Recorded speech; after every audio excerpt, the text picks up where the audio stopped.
Hello and welcome to I See You, a safe space for parents, a podcast where each guest gets to share their story and will be seen and heard, not just as a parent, but as the human being they are. I am Katharina Helmicke, your host.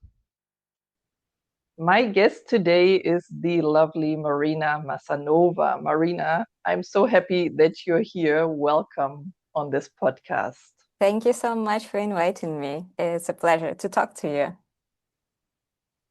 Marina, I know a couple of things about you already, but like I told you beforehand, I'm not going to share all those details with the listeners because this is your space. I'm just going to start by saying that you are a mom of two. You have two kids. One is 1 year old and the other one is 8 years old. Yeah. And I would love to know from you, or I would love for you to maybe tell us a little bit about your current life situation. How does your life look like right now? Okay. So I'm a musician and I did some interviews and podcasts, and all of them were about my music project, about concerts, and I've never said anything personal about my life, especially about motherhood. So this is something new for me. And since I've been in motherhood quite a lot, for 8 years already, I get a lot of interesting things. Yeah. And for example, my current situation is like rocking on the stage in my punk boots, purple lipstick, and school t-shirt. And then right after that, I disappear and rush home to my neighborhood and just to be a mom. And yeah, that's that works really well for me. And I really love this combination of being like kind of a rock star and a quiet and gentle mom at home. Mm. hmm Do you decide intentionally how you like create your life with those two major identities or parts of your identity, or does it just flow? Yeah, it's just natural. I think at first I discovered my musical identity, and I never ever wanted a kid, like until 30. I was just enjoying art, I did my music, and then suddenly I thought that, yeah, I finally ready, and I would love to see how, like, can I say it, a project, another project. Yeah, and I was amazed by how the personality can grow and how challenging it is for a mom, but also I grew so much with my kids. I learned so much from them. Mm. Yeah, that's wonderful.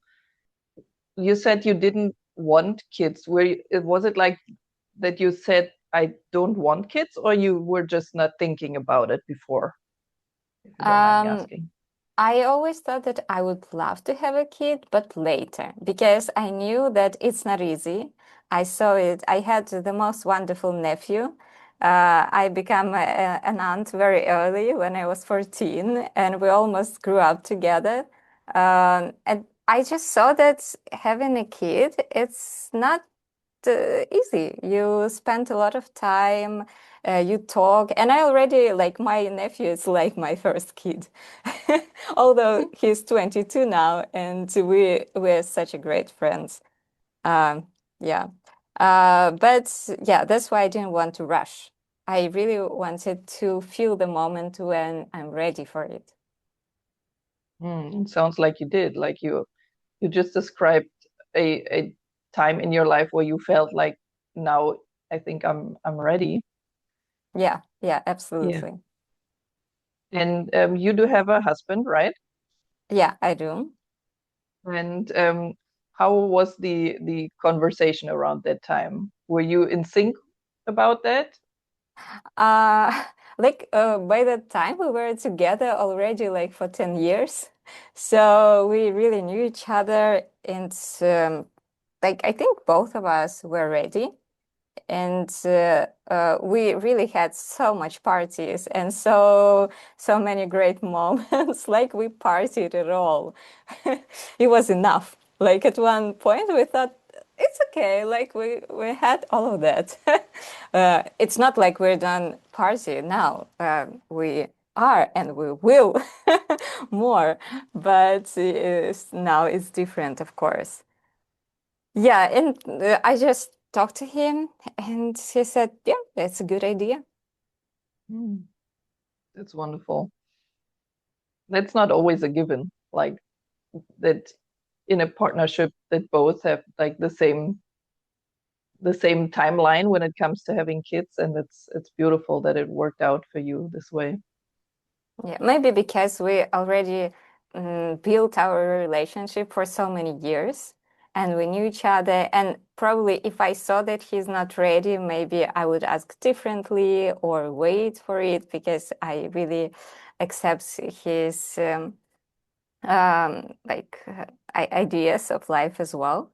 But yeah, being together already for 10 years, it was enough to handle the situation pretty easy. Mhm. And what would you say is the most challenging part about being a mom? Well, right now, since I have a 1 year old, is lack of sleep, of course. And also kind of losing your identity as an artist during the first year, because the first year you just serving the baby.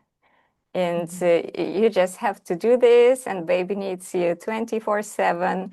And then only like in some time, millimeter by millimeter, you have your free time. But it gets back so slowly. It's like finally you have 1 minute to look around and just see what's going on.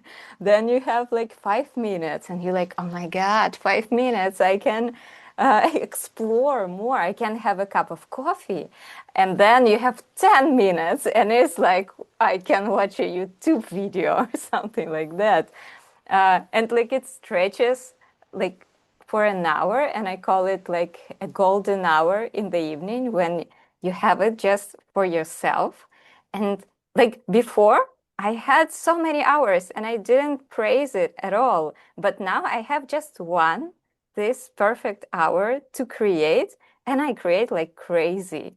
And like so many ideas come. And I wait until the evening when the kids are sleeping and I have my golden hour, and it's just amazing.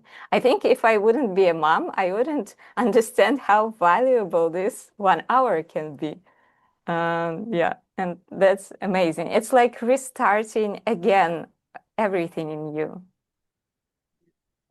Hmm. Just yesterday, I listened to a podcast where the guest was talking about a concept that he wrote a book about, that when we have constraints, that actually is helpful. Like if you have too much time or too many opportunities, too many options, too much to choose from, and then you're sometimes overwhelmed or you procrastinate. And if you actually do have constraints, that can be very helpful actually. And that's what I just heard, what you described Oh, with yeah. with your arts, right? That you just have this 1 hour, and then you're so productive within this hour, so creative. Yeah, exactly. It's very nice to, yeah, I would love to read this book. Nice. Yeah.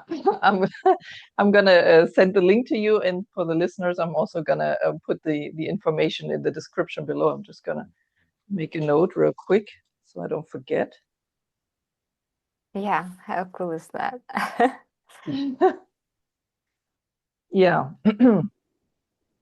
So you were saying that especially with a baby that you are like busy 24/7. You're involved with that child a lot, so especially when they're young, you're always zoomed in, so you're in the moment, because you always go from moment to moment. What does the baby need right now? And you're just like very zoomed in.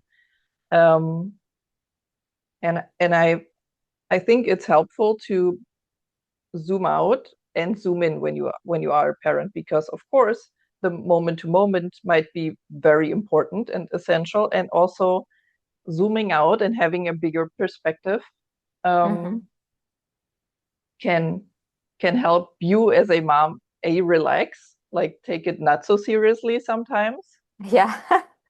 and also at the same time can make you realize how important it is, because it is, even though it seems like forever when you're in it, it's when you look back it seems short, right? Yeah, absolutely. Yeah. Yeah. And also, I really love how like my prioritization is so better now. Like um, before, I consider so many things, and now I'm like, okay, I just pick the best ones that I need, and other things can wait. And it works like really, really well. I wonder why I didn't do this before. Before I tried to do everything, and after that, now I can be even quicker than before, even with two Mm. kids. So that's interesting. You really learn so much from a difficult situation. Yeah, I mean that seems like a healthy development that you're describing, because many parents still try to do everything and do everything at the same time, and then they get overwhelmed and burned out and like super stressed, and the way you're handling it, the way you described it just now, is sounds very healthy to do it. Thank you. I'm all in feeling good mom approach. I really enjoy motherhood, and for example, if my kitchen is collapsed and like in the evening, like I see that everything is like ruined, the toys is all over the room. I don't clean. If it's my time to watch TV or to relax, to read a book, it's my time. All the cleaning can wait until tomorrow. And I have no regrets. I just lay and enjoy my time. And I think it's so important because so much mom, they're like try to be amazing in everything. But then they just tired. And after my beautiful evening, even laying and watching that I have clothes on the floor or something, I don't care. Tomorrow I wake up, I have a good mood, and I will clean everything with my kids together. That's not a problem.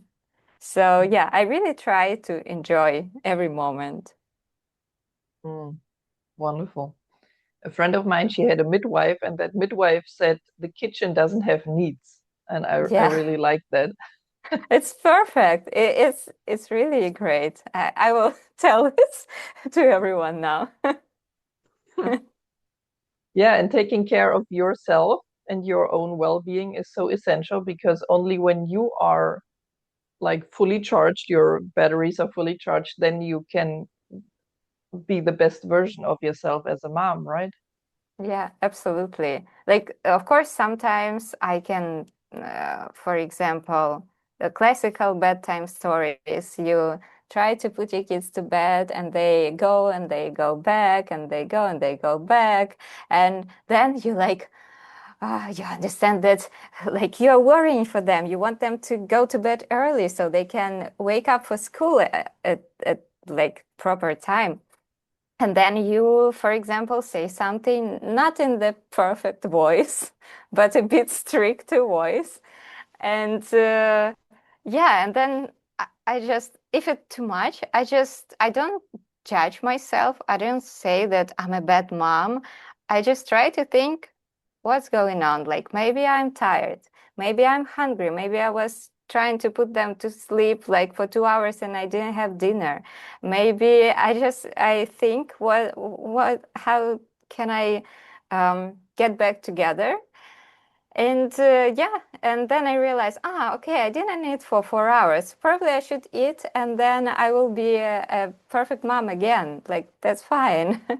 So yeah, or maybe I didn't sleep, or maybe I was sad about something. So really try like self-compassion first, and Mm. then I become a very nice mom immediately when I like. when all my needs are met as well. So I really would love moms not only think only about kids, but about themselves because it's a relationship.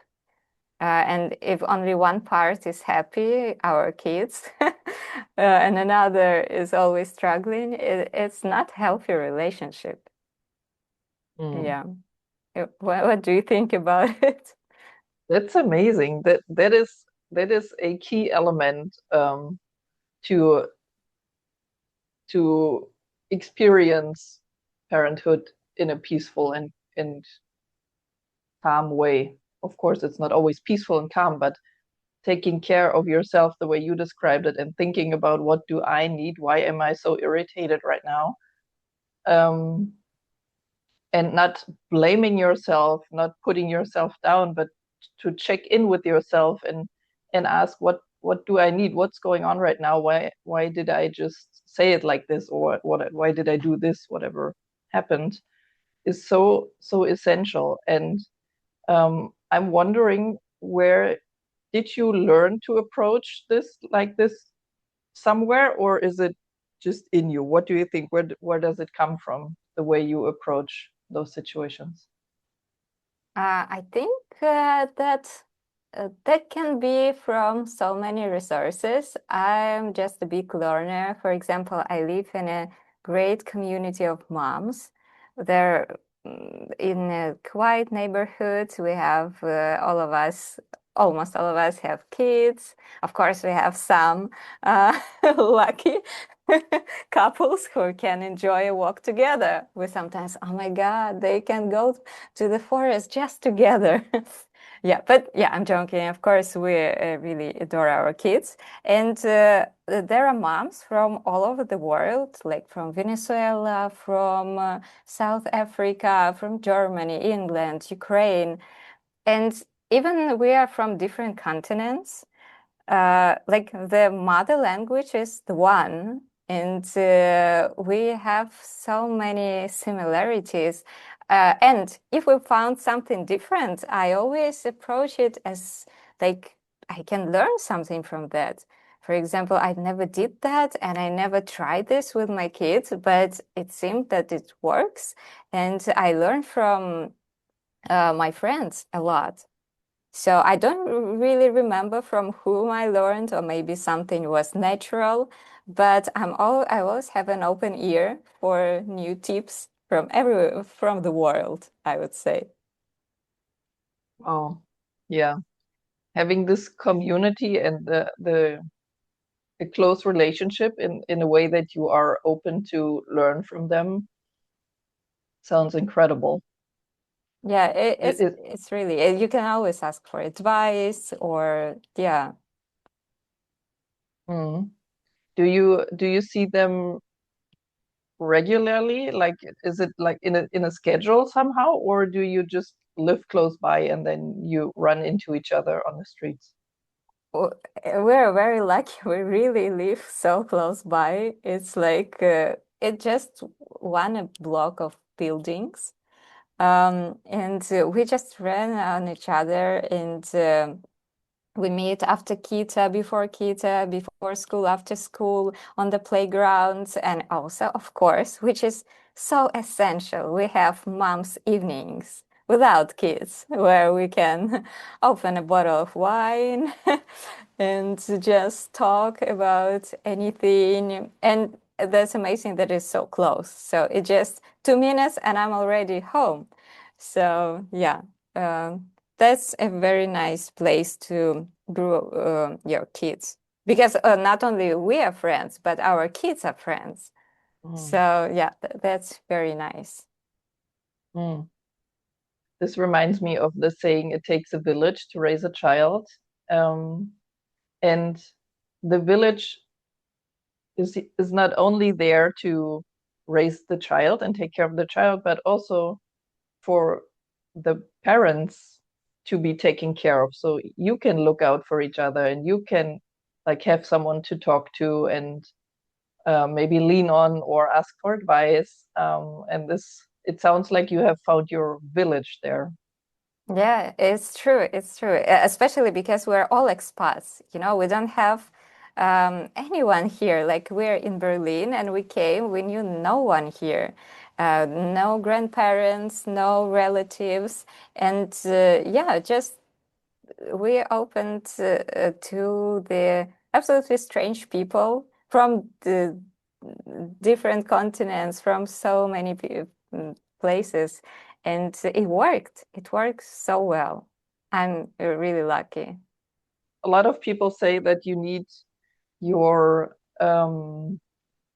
your family close by, and it doesn't have to be the family, because for some people it's not possible to have their family close by because they simply live somewhere else, and other people don't feel close enough to their own parents or caregivers because they feel like that they did it in a way that I really don't want to do it, so I want to distance myself from them.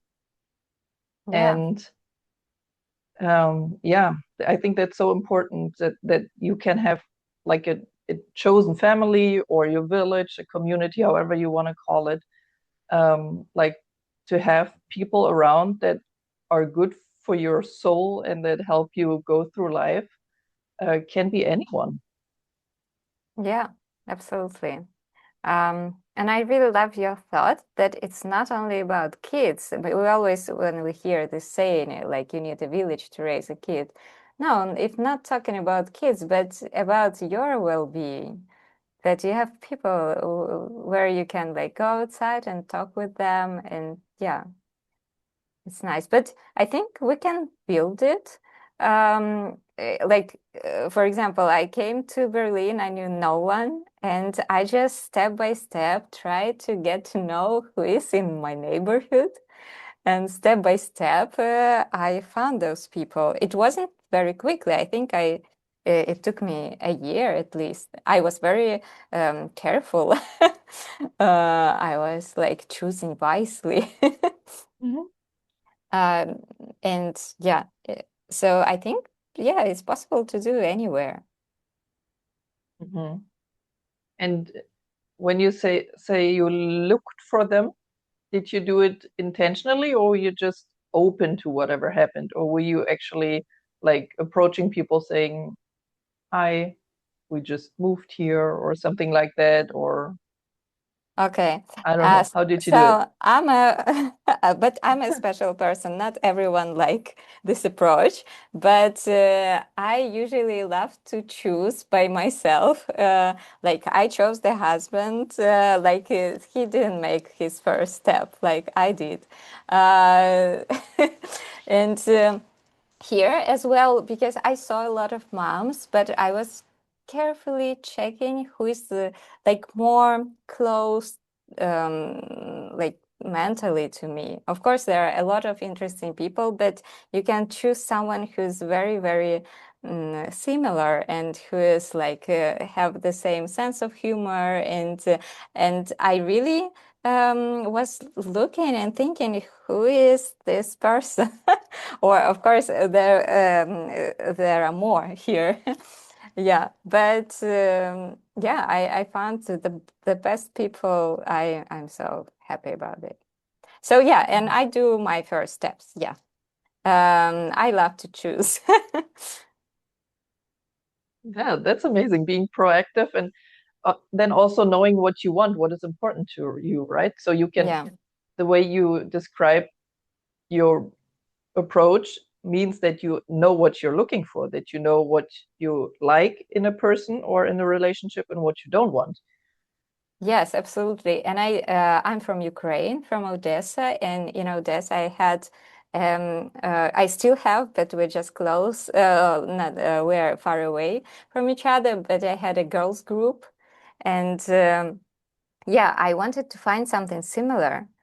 So I was yeah, precisely looking for such characters, and yeah, and I found it. Wonderful. So when you moved to Berlin, did you already have your son? Yes, I did. Yeah, I think he was like 3 years old. Yeah, so 5 years ago you Yeah, moved to Berlin? Yeah, Yeah, yeah, in I the love middle of the Berlin. pandemic. Yes, yes, but I enjoy Berlin in pandemic and after, and yeah, I just really love it. Mm, me too. Yeah, we're fans Yeah, of Berlin. Like this, yes. it has everything. Like it's so different, and yeah, like our life. It has Mm. beautiful things and ugly things and questionable things, and but all of them are worth it. And yeah. I want to ask, since you have lots of people around that you trust, are you good at asking for help and support? Oh, it's a tough question. Mhm. Like, when I really need it, I can ask. And I know that actually, I always remind myself that people love to help. For example, if you ask me to help you, I will do this and I will feel like I will feel I'm such a good person. I made something good for another person, and it's important for us. So when I ask for help, I don't think that people would think that's oh, she asked me again. But I just try to do it not often, because if it's often, then it gets annoying. If it's rare, that that could be something that make a person even happy. So yeah. And the way you answered this question was a lot like with the perspective on the other person. And how is it for you when you ask Uh, for help? Yeah, I can ask for help. I can even because I'm like such a oh my God, should I be so honest? But like at my family, I'm a bit like a boss. I like to tell people what to do. I know. I try to do it as gentle as possible, but yeah. So and I that's why I can ask. Maybe I was actually that's funny, but maybe I was raised like that by my grandpa. Every time he came to pick me up when I was a kid from the like from the kindergarten until like teenage, he was coming and like, okay, boss, what shall I do? And I was deciding every day what shall we do together, what we play, or we go for a walk. And like I don't know any different because like every day I had this experience in my life. So yeah, just a hint if you if someone wants to raise a bossy kid or like a leader personality, I don't know, you have just to listen to a kid and do what your little leader does. Yeah, once. Yeah, Yeah, that sounds like an incredible grandpa. yeah. He was my best friend, really. Mm. Did you, when you said he picked you up, did you spend a lot of time with your grandparents growing up? Well, he picked me up and brought me home to my Mm. parents. He was just helping with all those transactions from the school and everywhere. So yeah, I lived with my parents, but he was a lot in my life, and also he brought me to the music lessons, and it was 1 hour from my home. It's crazy. Now I'm thinking, uh, like so 1 hour to the music school and 1 hour back, and he did it with me, and we were talking on the bus together, and yeah, so we experienced so many nice things together, and also we were fighting so much. Yeah, he like yes, he did ask about my opinion, but he also fight for himself as well. If I was too much, that's also important because I saw him as personality. It wasn't just a person who did everything I wanted. No, he was fighting with me as well. Like arguing or anything, but it was always in a very loving manner, and yeah, it was amazing. Mm. That sounds so valuable. Yeah, Yeah. I really miss him. Yeah, I would love him Mm. to be here too. Yeah. So When you do need support or help, who do you turn to usually? To my husband. He is the best. Yeah, it's the first help. And and of course then to my parents and to my best friends. And also I can ask now for help for my son. Yeah, because he is now 8 years old, and if it's just like a little help, he can help as well. And he is intelligent enough to see when it's important and when he can skip it. So Yeah, kids are he smart that way, right? yeah, yeah, he knows. Sometimes, for example, if I ask him to clean the room, he can say, I want to do something else and just leave. But when he see that I really need something, he can help, yeah. Because it's also a relationship and he likes me as a person and as a mom, and he would love me to be happy. Hmm. Do you feel seen and appreciated as a mom? Um, I think that I do. And like when I see my kids happy, then I see that they're thriving and that they're safe and they have a nice childhood. Mm, and also like uh, yeah, at this moment I think that yeah, it's kind of accomplished. It's not uh, not accomplished already because they're only 8 and 1, but it's like the whole new chapter coming. But yeah, and this, I think also this connection with your kids, like a friendship connection, mm, and I see seen by them as a person, which is very important. Not by them, of course. 1 year old doesn't see me as a person. I'm just a serving person for her for now. But for my older kid, yeah, of course. Yeah.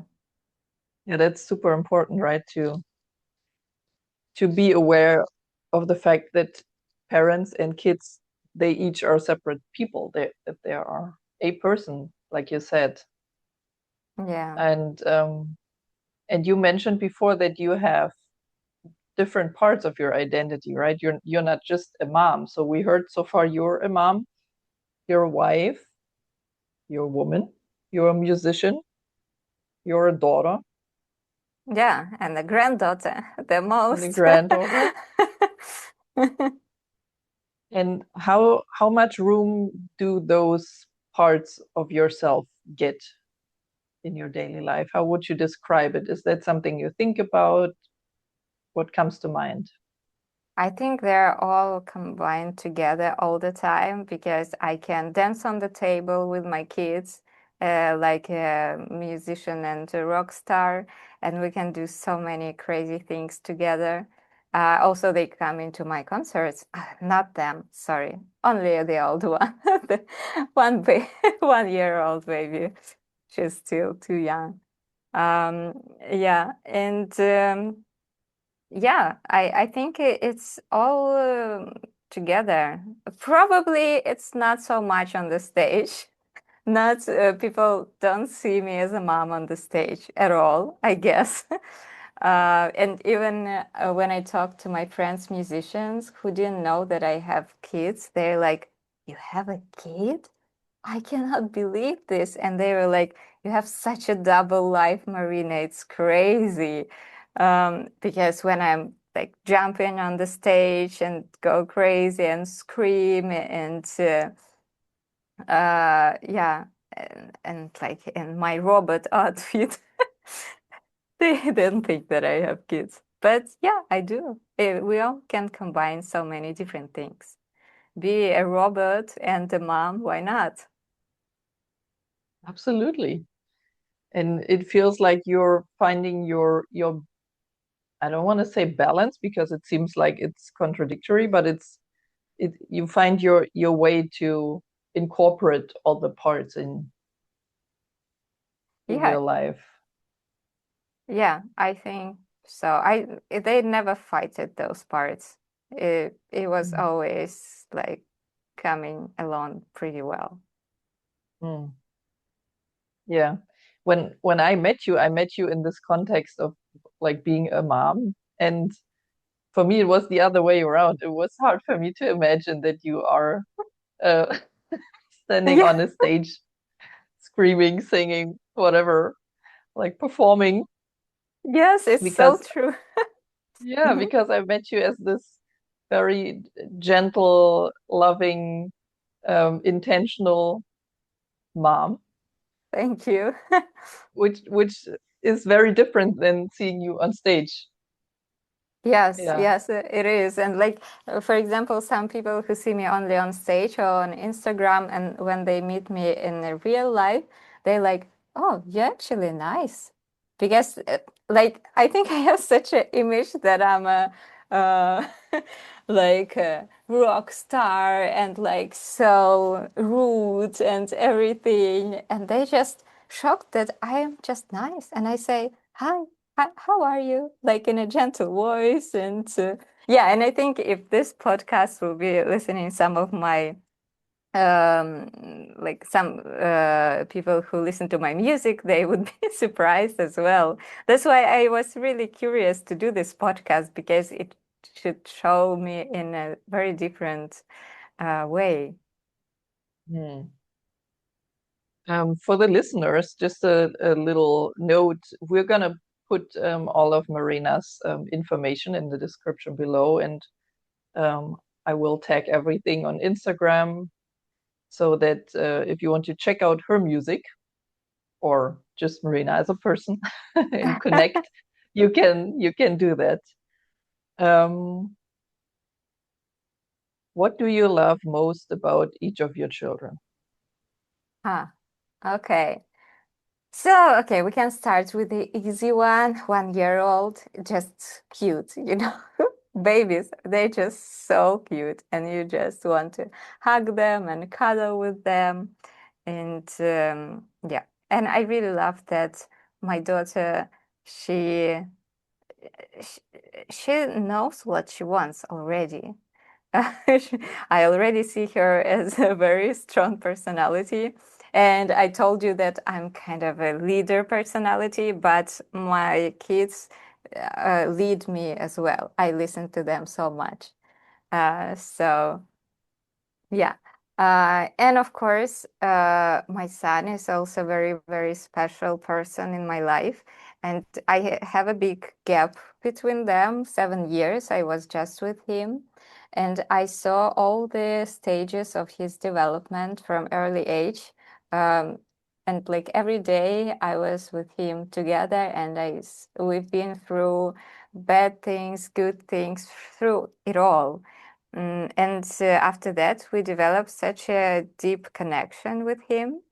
I really, really love it. And if you, for example, sometimes by the end of the day, we ask each other what was the best things during the day. And usually we do it when we're laying together. And I think both of us would say that it just our half an hour before he falls asleep, we just lay together and talk about the day. Like at first, I read to him something, or because he's 8 years old, now he reads to me. Like it depends on his mood. I ask him, would you like to read, or I can read to you? And then we just lay and talk about everything. And because during the day, kids, they're in a hurry. They have so many important things to do, to finish their Lego, to, I don't know, like to do so many projects. And they're busy. Really don't want to share much. But before they falling asleep, like for example, like my son, he really shares a lot, and he can remember some feelings, some deep thoughts, something that happened. Something. Sometimes I think, oh my God, if I wouldn't play with him for this half an hour, he wouldn't ever tell me those things. Like share some thoughts that he had or some difficult situation because during the day he's busy. And yeah, so I think this time is so precious, and yeah, It's very important for both of us. And I really, really love it. Yeah, that's something very important that you just mentioned, that you create a daily space where your child feels safe to talk to you and tell you about maybe his struggles or his thoughts, whatever his experiences. Doesn't have to be bad, but like just tell you things about what's going on in him and in his life. And I think that is so essential to create the space, because like you said, if you don't, it probably wouldn't come up just Yeah. throughout the day. Yeah, and I like, since I really love what you do, and like your work, and you're very smart with all this children's psychology. Oh, so important. So yeah, I would love to ask you, like for now, baby goes to sleep earlier, but when I think she will also need this time before bed. How can I do both? Like, I don't know. I actually scared that I can lost my half an hour or hour before bed with my son, because now or should we do three of us? But probably it wouldn't be the same, right? Yeah, I mean, the first thing that came to mind is that you could switch, like one night her, one night him, and the other night your husband is laying with the other child. And Mm-hmm. I don't know if your child is opening up to him the same way he is to you, but maybe that's something that would like just develop then over time, if you would um yeah, have one night her, one night him. Yeah. And so that's the bedtime thing. And then only also you could create one-on-one time with each child throughout the day. Oh, That yeah. doesn't have to be a lot. It doesn't have to be an hour for each child. It can be, if you have the time, if you can make that work, and if they want to. But even 10 to 15 minutes is so valuable if they have that just one-on-one without the sibling. Yeah. Yeah, and I don't want to scare our listeners, because they now will think, oh my God, she does every day, like for half an hour or an hour, like before bed. No, not every day. I just want to clarify, because, sometimes you hear something on podcast and then you're just, why I cannot do the same? Of course, it's not every day. Also, I have my weekends, and I can say that today I'm watching a movie, and could you please fall asleep by yourself, because I want to see a movie. And my son can understand this, because he also like watch movie, right? And so yeah, of course it's not. Or even if I am just tired, I can say, I'm sorry, I'm very tired. I will go to bed, and that's also okay. But if I have time, if I have opportunity, then I do it. So how did it feel to you, what I just um, said, what I suggested, the I ideas think, that I. yeah, yeah. Also, I really love the idea that it shouldn't be only before sleep. Yeah, it can be during the day, and that's amazing. I think it can be just walking after school or after kindergarten, anytime. Yeah, that's very important. Thank you. Mhm. And what's super, super helpful for kids, especially as they get older, and your son's already 8, what helps to open up is that if you have a situation where you don't look at each other. So if you walk next to each other, for example, you both look forward, or you're driving in a car, or even sitting on a bus and both looking forward, or you're maybe laying on your backs and looking both up instead of looking into Mm-hmm. each other's eyes, that can be very helpful. Um, I see. So to when you look to each other's eyes, it can be a little bit like awkward, or um, Yeah, I mean, it can be different things. Some might feel watched or pressured, or it's mhm. too, it's a maybe it's something sensitive that they are just trying to get out, and it's much easier if you look somewhere else. Mm-hmm. Or if you're not finding the words in the right moment. Um, I feel like that happens also with adults. Like if I talk to you, for example, and I think about something, I find myself looking somewhere else to, I don't know what's happening there, but I'm looking at the wall Yeah, or at yeah. some object, not at a person, when I try to find the right words. Um, Yeah, but for it's like more relaxed. They feel more yeah, relaxed, right? When they're exactly. just gazing around and yeah, yeah, that's very nice. Yeah. I will try to implement this in my life. Yeah, and as usually, I mean, for you and also for the listeners, if you implement something new, for example, you would want to implement one-on-one time with each child, and you have two, then I would suggest starting off with very small amount of time. Because if you try to implement something too big all at once, it usually doesn't work, and then you get frustrated, and then you leave it be completely. And it's much easier to start off with, let's say, 5 minutes Yeah. or 10 minutes, whatever you feel like works for you to start off with. Yeah, absolutely. It's like you like, okay, now we're laying before bed for 1 hour. And the kid Hmm. would like, oh my God, what's going on? Yeah, yeah. It's very good. Yeah. Yeah.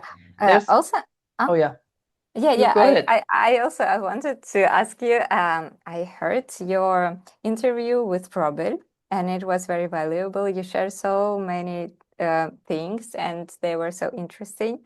It's actually where we met first. Yeah, but you said that not to say don't do this, don't do that for kids. And I'm sometimes struggle with my 1 year old because, for example, she's eating dirt, and I immediately say, please don't eat dirt, or she's picking up garbage, and I said, don't pick up garbage, which is ridiculous because we have to pick up garbage from the street, right? I teach her the bad thing already.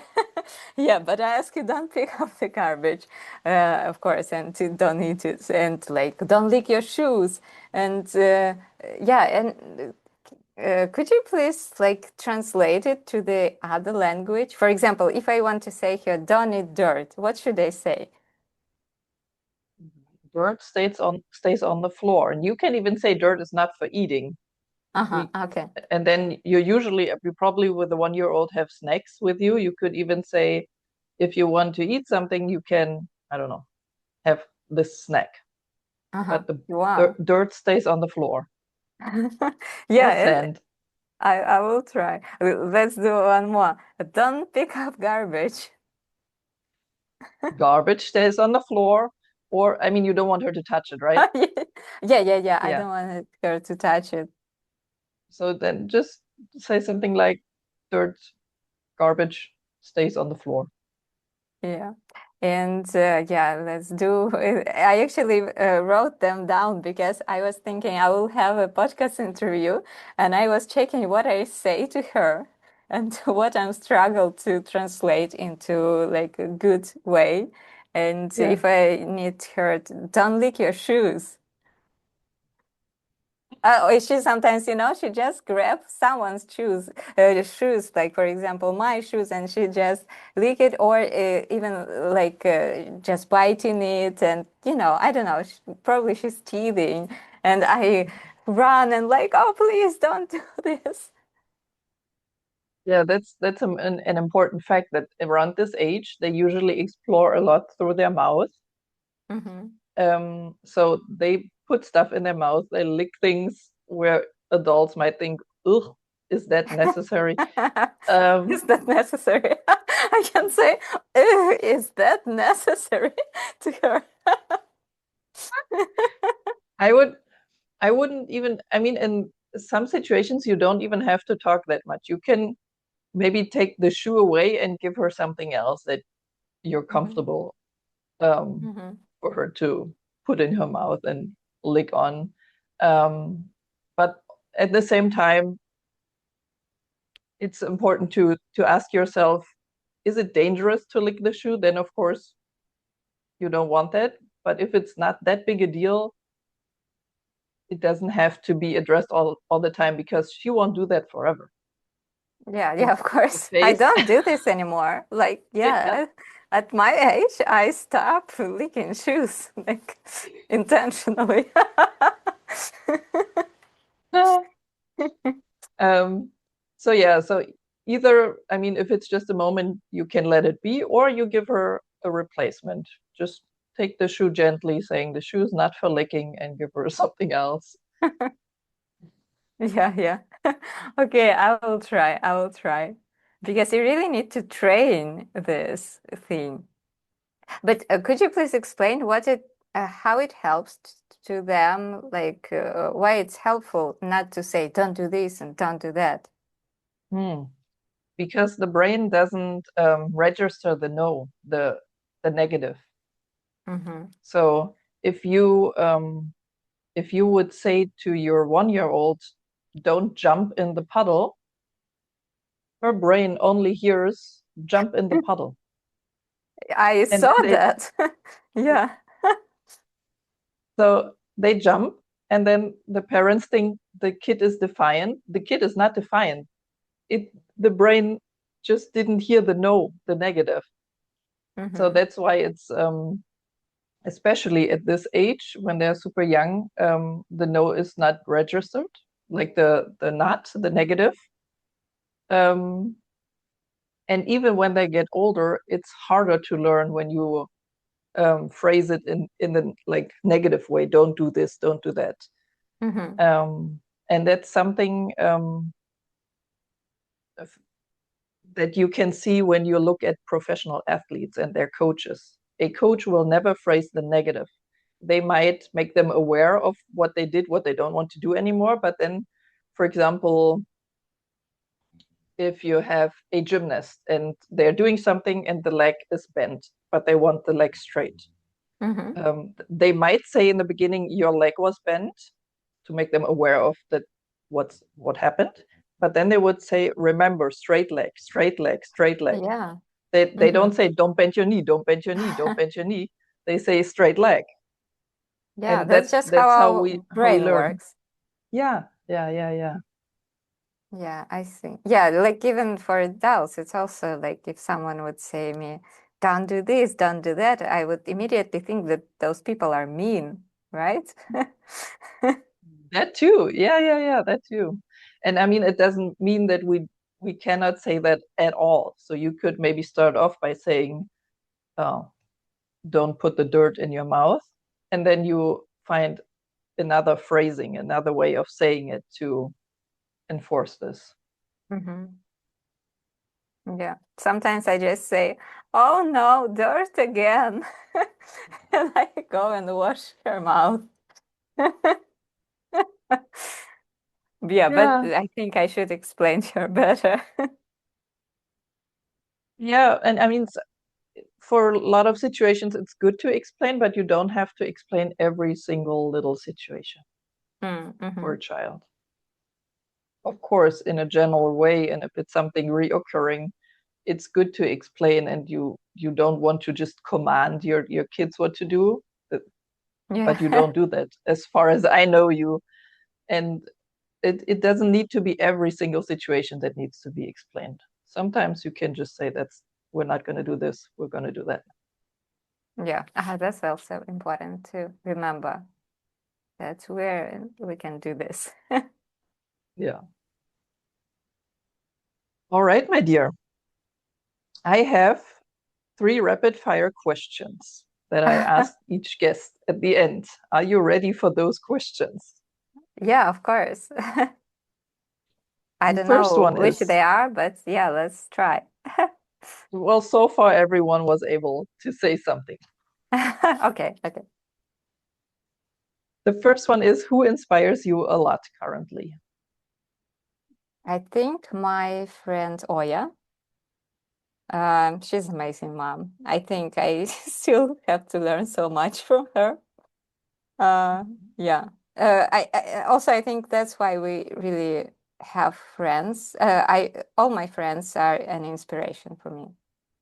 Mm, I don't have friends who are like not interested. They're all my inspiration. that's beautiful. Okay, second one. What is your favorite thing to do when your kids are not around? Um, okay, I would say that I, I'm reading a book, but no, I don't. I would say truthfully what I do. I take a chocolate or something sweet. I make myself a cup of tea and I lay and I watch romantic comedies. Not, I wouldn't say that I watch some smart movies. No, I want to see something romantic, silly, and fun. Yeah, that's what I do. For now, it's I the love best it. treatment. Love it. Okay, and the third one. What is one message you would like to leave with all the parents out there? Just remember about yourself, about your needs, that you exist. Guys, we exist even with kids. And when we have small kids, it's just short time that extreme, and then it goes better and better, and we have plus friends, our kids as friends, and deep connection, and we will continue a party again. So I actually do have so many plans for my like 70s or 80s. I hope I will be still here somewhere. Yeah, because not just my career things, because they will come like short in a shorter time, but for my hobbies, painting, and I'm like, yes, I will do this. Or snorkeling. I love snorkeling, but I don't have time right now. So yeah, life is amazing, and we are here to enjoy it. Please remember it. That's a beautiful way to end this episode. Thank you so much for your time, for sharing your experience, and um, yeah, inspire other Thank you so moms much and for your dads out there. knowledge. Thank you. I gathered also a lot from our talk Mm. today. All right, my dear. Thank you so much. I'll talk to you soon. Bye bye. Bye.